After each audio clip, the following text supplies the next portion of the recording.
السلام عليكم، ان شاء الله راكم كامل لاباس وراكم كامل بيان. جبت لكم اليوم لي مونشو بالعجينه المورقه اللي كنت خدمتها معاكم ديجا.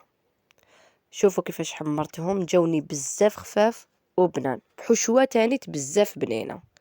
اللي مهتمه تبعي معايا لا فيديو حتى الاخر، وما تنسونيش بجام وابوني. تبعوا معايا لا فيديو. هنا انا راح ندير لا بيشاميل، درتها بارد في بارد.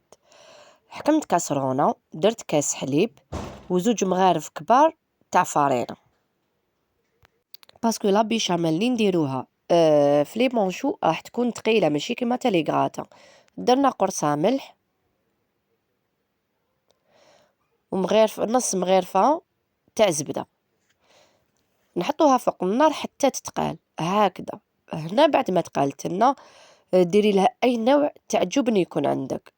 انا درت لها فرomاج تاع لي تشيز وزدت لها فرماج تاع الطالي. هكذا نخلطوهم كامل حتى يذوبوا. نحطوا لا بيشاميل تاعنا من بعد بجيه، شوف كيفاش تولي اون كريم. نحطوها بجيه تبرد.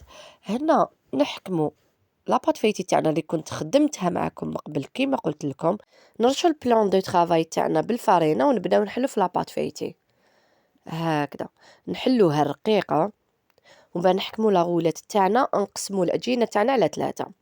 درنا هذيك لا بيشاميل في لابوش بعد ما بردت، ونخلو هكا شويه 1 سنتيمتر باش نبداو نحطو هذيك لا بيشاميل. نحكمو الصفر تاع البيض، ندهنوه هكا باش ما تنحلناش العجينه عفوا. نبداو هكا نلوو فيها هكذا كيما راكم تشوفوا. وهنا نبداو نقسموها كيما تحبي نتيا، على حسب الحبه اللي تحبيها.